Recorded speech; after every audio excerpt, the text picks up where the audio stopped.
morning, good evening, wherever you may be watching this video. Today, I'll be going over a few tools that I think you should be using in terms of DeFi if you expect to be successful in DeFi. There's a lot of good toolage out there that makes making decisions, getting in and out of pools, or looking for any other opportunities in DeFi on your particular chain a whole lot easier. So, with that being said, let's get right into today's content. All right, so first up is DeFi Llama. This is a pretty common tool in the crypto space for various reasons, but I particularly like to use DeFi Llama to look at things like TVL on a chain that I'm interested in. So obviously, I'm into the Flare network. So just typing into the search bar, you can literally find whatever asset or protocol network, whatever that you're looking for, and you can start viewing some key metrics that are being pulled from that chain. So as you can see here, we're looking at total DeFi, or I'm sorry, total value locked, things of that nature, DEX volumes, fees paid. Obviously, SparkDex is paying a lot in fees, and fees are paid out, due to people making swaps in and out of those pools. So metrics like 24-hour volume, TVL for that particular pair matters quite a bit. And if you keep scrolling down, you can kind of see what dApps are up and running on the chain and some of their growth, their metrics. So SparkDex is in the number one spot. Then you have Kinetic, Scepter, Clearpool, BlazeSwap, Enosys, and then you have some others. DeFi Llama really allows you to get a comprehensive look without necessarily diving in too deep to a particular chain, its health, its overall activity. So that's always good. So I also like to use a correlation tool that DeFi Llama has. So if you scroll all the way down on the left hand side here, under tools, you can find the correlation. I just had it. Where is it? All right, right here.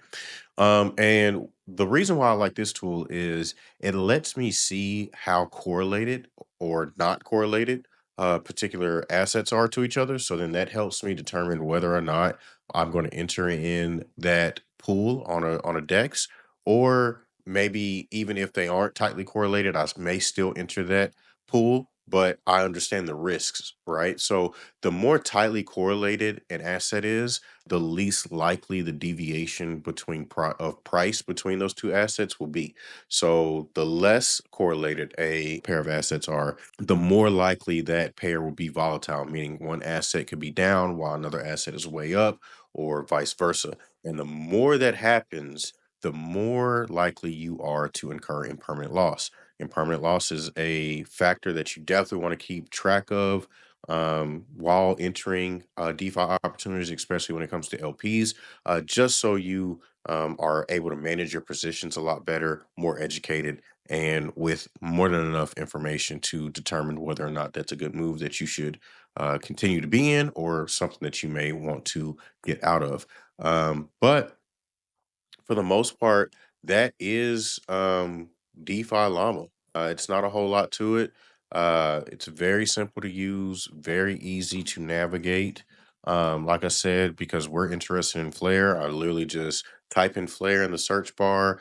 And kind of at a glance, you see that the TVL has been skyrocketing ever since USDT zero was supported on the chain, and more to come. You still have XRP-Fi, you have F assets, things of that nature. So there's a lot of eyes on the Flare network right now, which is all the more reason to get involved in DeFi. Flare is a great chain to learn how to participate in DeFi, what all goes into a DeFi portfolio or DeFi strategies without necessarily needing to deploy a whole lot of capital. Doesn't matter how much you get started, as long as you get started.